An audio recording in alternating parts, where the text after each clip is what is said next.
Good evening. Welcome to North West Tonight with Annabelle Tiffin. Our top story. Prosecutors consider whether to bring more charges against Lucy Letby over baby deaths at 2 local hospitals where she worked. Her lawyers hit back, claiming the evidence of her innocence is overwhelming. Also tonight, a 6-year investigation into child grooming in Manchester has led to just 1 prosecution out of 97 suspects. Save our community! Save our community! Hospices in crisis. An inpatient unit in Liverpool is to shut down permanently because of a lack of money. Hit it! Banging the drum for dragon boat racing as the GB squad gear up for the World Championships.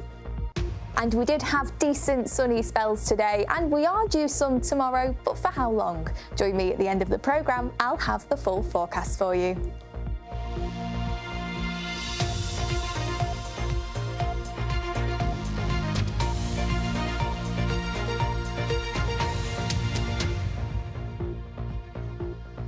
The former nurse, Lucy Letby, could face further charges as part of an ongoing investigation into baby deaths at 2 North West hospitals where she worked. The Crown Prosecution Service says it's received a full file of evidence from Cheshire Police regarding incidents at the Countess of Chester and Liverpool Women's Hospitals. Our reporter Andy Gill is in Chester for us this evening. So, Andy, what exactly has the CPS said? Well, Annabelle, Letby is serving 15 whole-life prison terms for murdering 7 babies and attempting to murder 7 others here at the Countess of Chester in 2015 and 2016.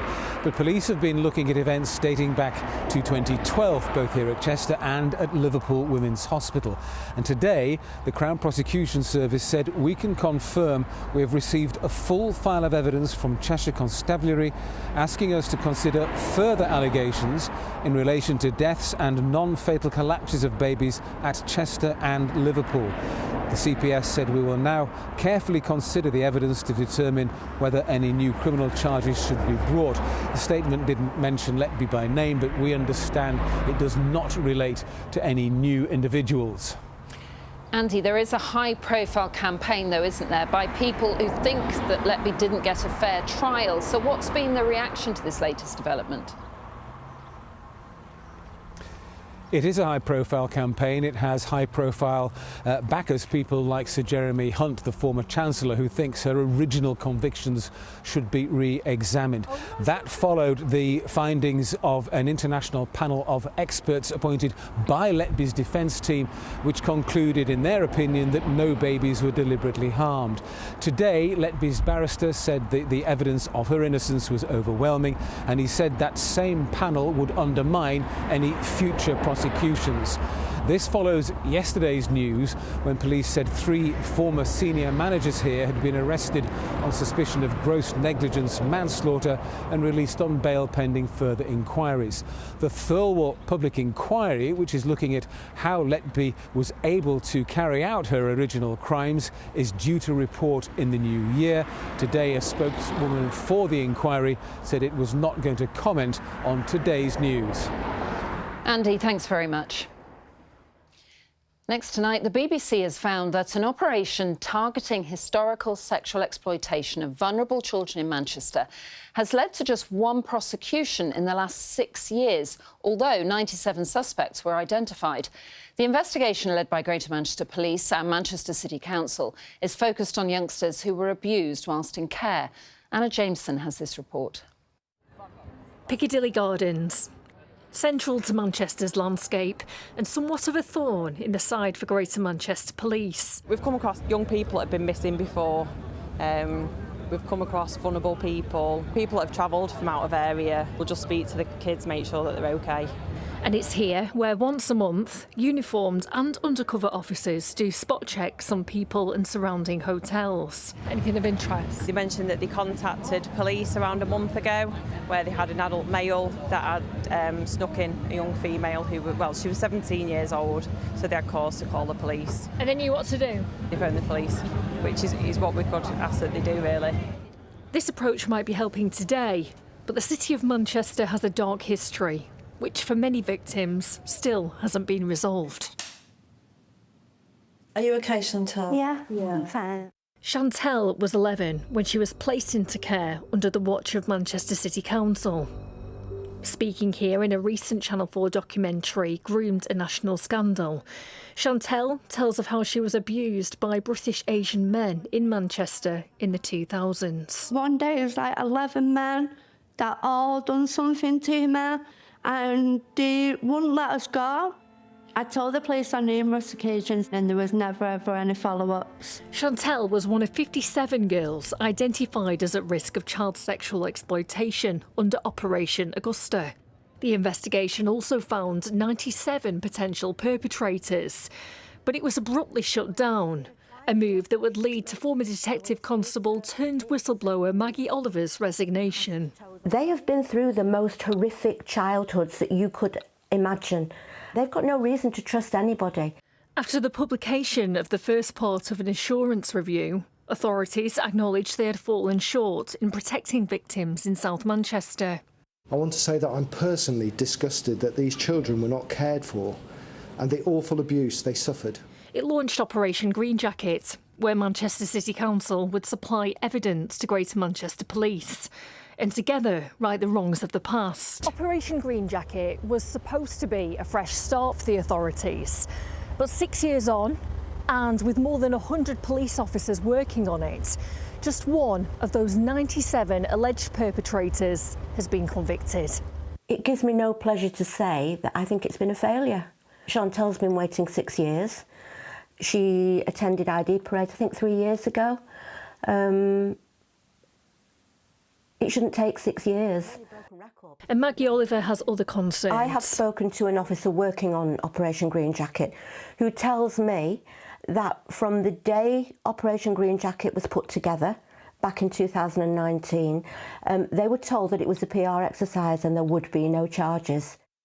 Greater Manchester Police were quick to deny this. I think that's very worrying, first off, and secondly, that is absolutely not the case. This is absolutely not a PR exercise and we will get justice for those victims. A lot of people will be thinking, you've had this evidence for some time. Operation Augusta happened in the mid-noughties. Do you think that's fast enough? So I think, ideally, no, for the victims, and I can see that they must be sat there wondering, why is this taking so long? But we are in communication with them. We are actively talking to them, giving them regular updates. We're in communication with the CPS, and it is very complex. It isn't just the case of one victim and one perpetrator. And if indeed they are left wanting in respect of what's happening, we'll re-engage with them. We'll make sure that they have the answers that they deserve. And it will be the victims who'll be watching closely tomorrow as the Inspectorate's findings are published. Anna Jameson, BBC North West Tonight in Manchester. Anna's with me now, and you mentioned a review there, and it's being published tomorrow. It is. This was actually commissioned by Mayor Andy Burnham in 2017. It's the final part, and it will look at how authorities are handling cases today. Crucially, how local councils, police and health bodies are working together. You may have noticed, actually, there's been an increase into arrests into historic child sexual abuse in places like Rochdale, in places like Oldham. BBC North West Tonight has even been on some of these raids as they've made these arrests. This report tonight was specifically about South Manchester. Now, in a statement, Manchester City Council says they're sorry some of the city's most vulnerable young people were badly let down by the system, and that should have protected them. And at that time, both social work and management practice were nowhere near the high standards we now deliver, that all agencies are now working much closely together to spot the signs and protect children. This, of course, Annabelle, comes as just last month the government said there is going to be a national inquiry into grooming gangs as well. Anna, thanks very much. The man who spent 17 years in prison for a rape he didn't commit has welcomed the resignation of the chief executive of the Criminal Cases Review Commission. Andrew Malkinson says he's relieved that Karen Neller has finally gone. Under her, the CCRC twice rejected his case, but he says he's still concerned that Amanda Pearce is her temporary replacement. He says she seriously considered dismissing his case for a third time. The Prime Minister has said that the Hillsborough law will include a legal duty of candour after concerns that it would be watered down. Sir Keir Starmer told the House of Commons he was fully committed to bringing in the legislation which would force public officials to tell the truth at major inquiries. The Liverpool West Derby MP Ian Byrne reintroduced the Public Authority Bill this afternoon after it failed to be passed into law in previous parliaments. The performance by the punk rap group Bob Vylan in Manchester this weekend has been pulled. The artists are under criminal investigation by the police after leading a crowd at Glastonbury in chants calling for the death to the Israeli military. Organisers of the Radar Festival in Manchester say the rappers will no longer be in their lineup. Now, the UK's hospice sector provides a vital service, as we know, but it is facing a financial crisis. More evidence of that today with the news that the inpatient ward at the Marie Curie Hospice in Liverpool is to permanently close. The management says NHS grants haven't kept pace with rising costs and they can't raise any more money from fundraising. Lindsay Prosser reports. Save our community! Over the last year, there's been intense protests to reopen the inpatient ward at Woolton. We first met Claire and her late wife Sandra when they were raising funds for the hospice which Sandra and Claire had come to love. Sandra never wanted to die in a hospice. She wanted to die at home, but it was impossible because of her symptoms. Once she got here, she fell in love with the staff, she fell in love with the building, and we raised 29 grand in the last few weeks of her life. Hospices across the country are facing a shortfall in funding, with a recent report saying a fifth are cutting services.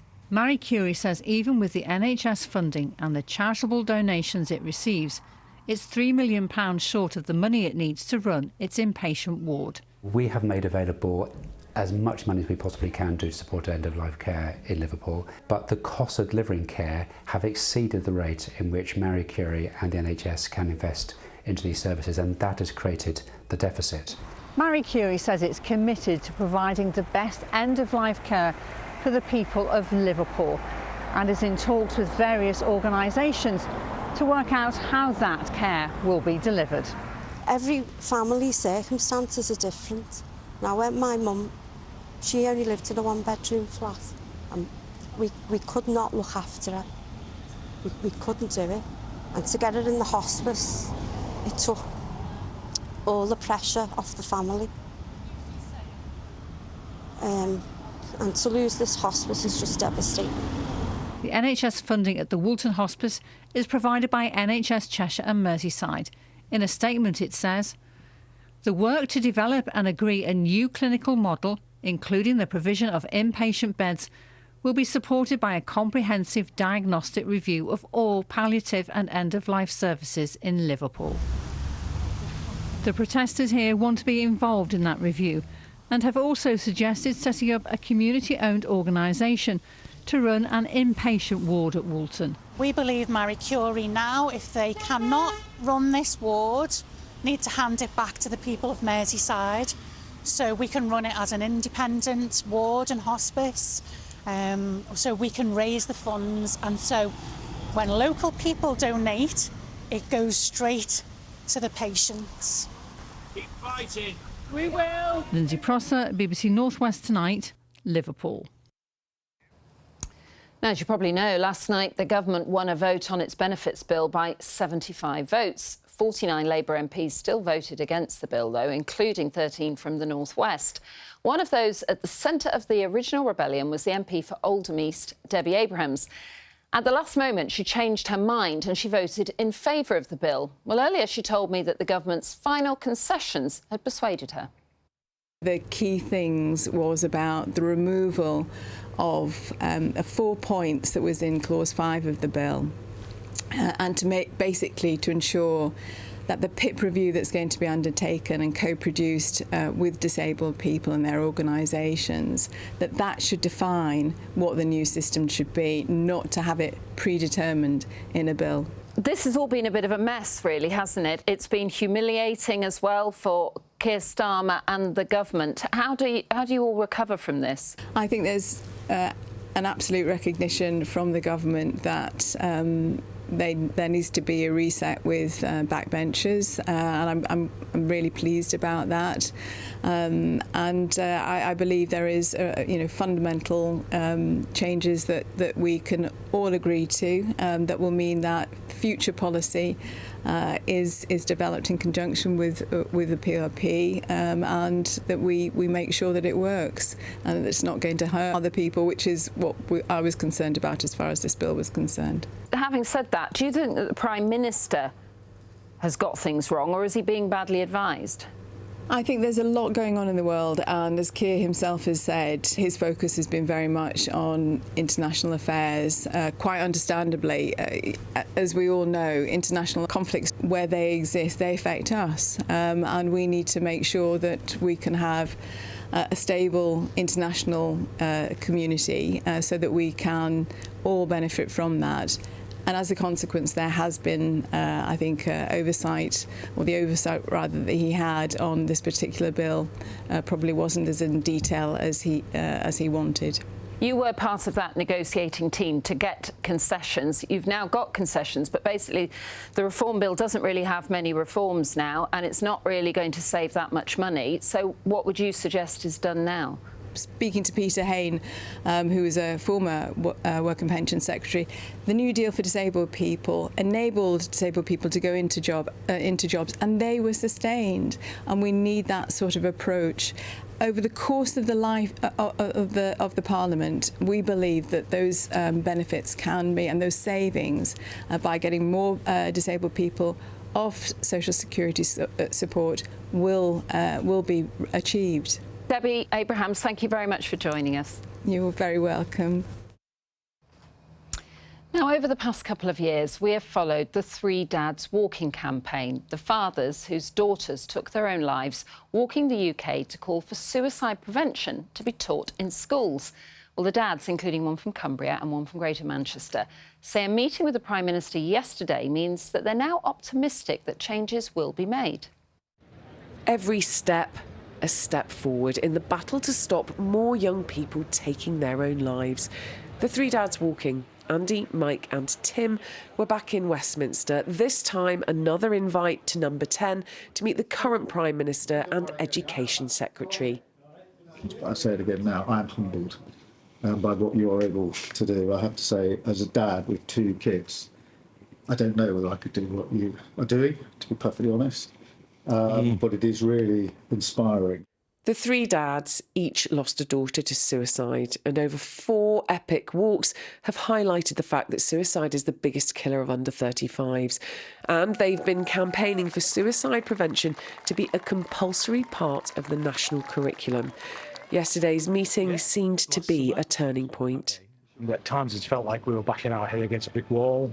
It does feel now that we're absolutely engaged in that conversation and moving things forward.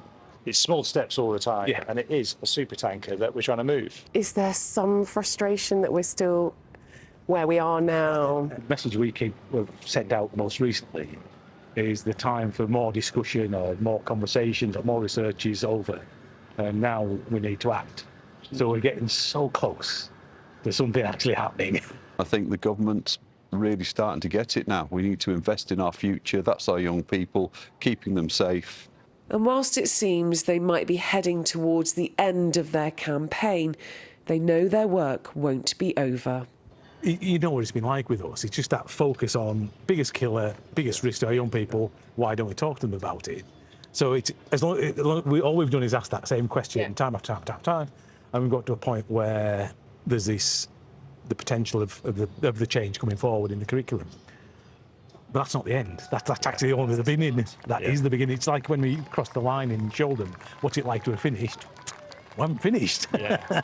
Maybe we never will be, but you know, we believe things can improve massively. That was Alison Freeman there, speaking to the 3 walking dads, the brilliant stuff that they're doing. All right, let's move on to sport now. Ian's here, and the crisis at Morecambe Football Club is getting worse. It's escalating, isn't it? Yeah, unfortunately so, Annabelle. The club were relegated to the National League last season, and things are getting a whole lot worse, as Annabelle alluded to. Owner Jason Whittingham has today sacked the club's board a day after they vowed to put the club into administration if it wasn't sold. They'd given Whittingham's Bond Group Investments until yesterday evening to complete a protracted sale to investment company Punjab Warriors, which has already had EFL approval. But that deal wasn't finalised, and Whittingham says he wants to take control to ensure that the club has the best chance to avoid administration. We'll, of course, continue to keep you updated on developments very worrying for staff and supporters. And now, after signing 2 players from Bayer Leverkusen this summer, Liverpool have today sold one to them. Centre-back Jarell Quansah joins the German side for £35 million.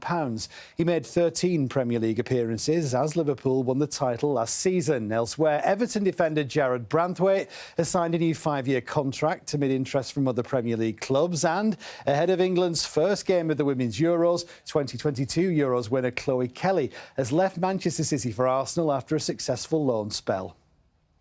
It's finally happened. Lancashire have won their first County Championship Division 2 match of the season. They've beaten Derbyshire by 261 runs, and here is the final wicket. Derbyshire's Jack Morley caught by Lancashire's standing captain James Anderson from the bowling of Tom Bailey as Lancashire's season continues to gather momentum under interim head coach Stephen Croft. We're just really happy with how these 2 games have gone. Trying to, getting our first win of the season, and hopefully now we can use that.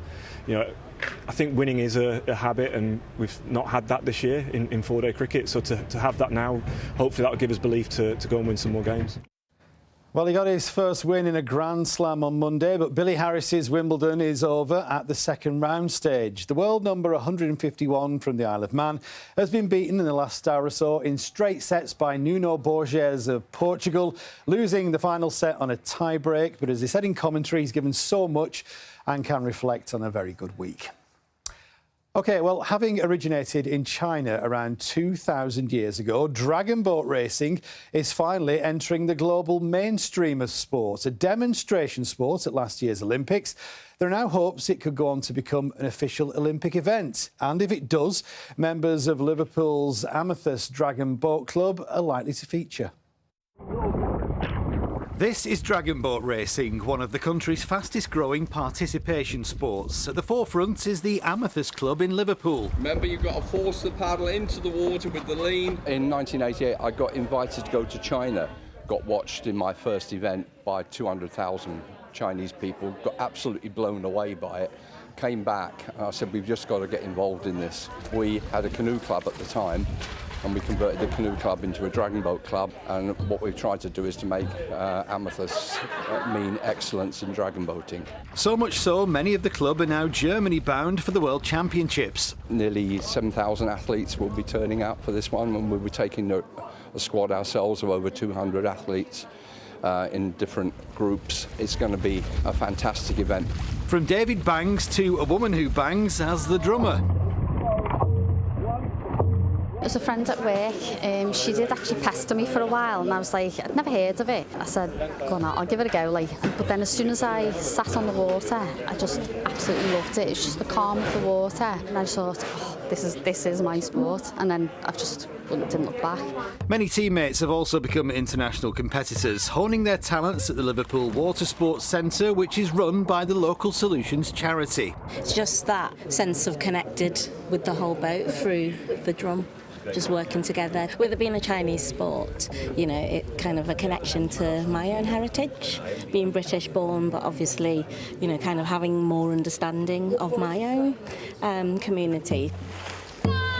It's just exhilarating, to feel alive, and and I love the competitive nature of it as well. I always say to people, join the Dragon team and see the world. I've been to Venice, I've paddled in Australia, I've paddled in France, so many different countries of the world. So could the sport at last be headed for the Olympics? Well, there is a possibility.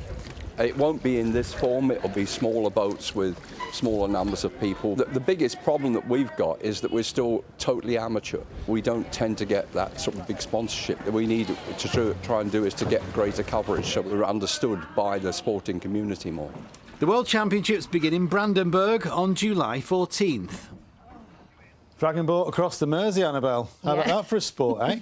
Very good. Be good if it got into the Olympics, though. Why shouldn't it? Why shouldn't it? It's a sport like any other sport, isn't it? 2,000 years in the making. Yeah. Let's get it there. I think so. It's about time, isn't it?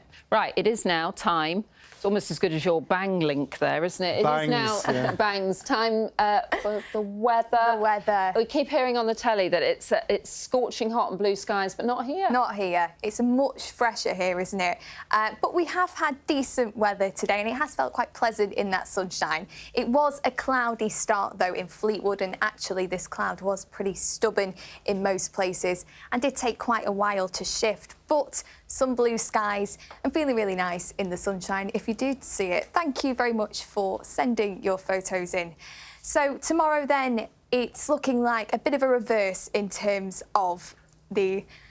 Excuse me, just waiting for my... There we go.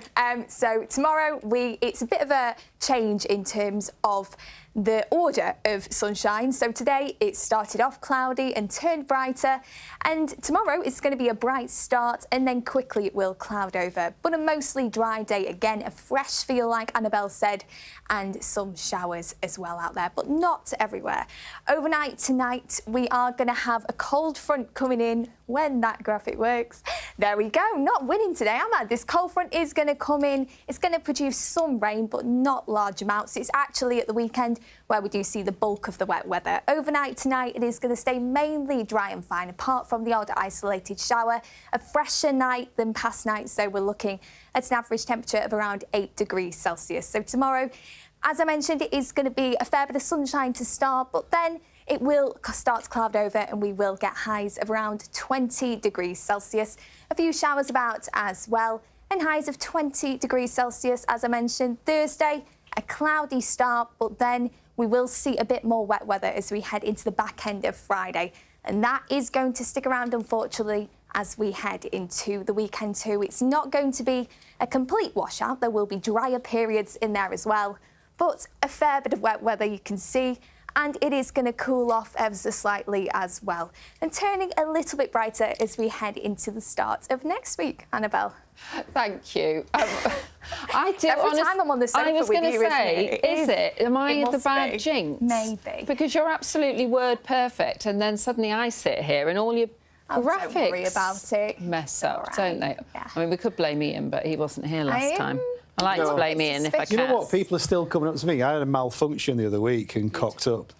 And I just forgot where I was and what I was doing and everything, then dropped my scripts. And still people are coming up to me in the supermarket saying, sorry, the other day, forget your words, drop your scripts. So, you know, you get away with anything with that. People technical failures. I hope you like it when we mess up, because it does happen, doesn't it?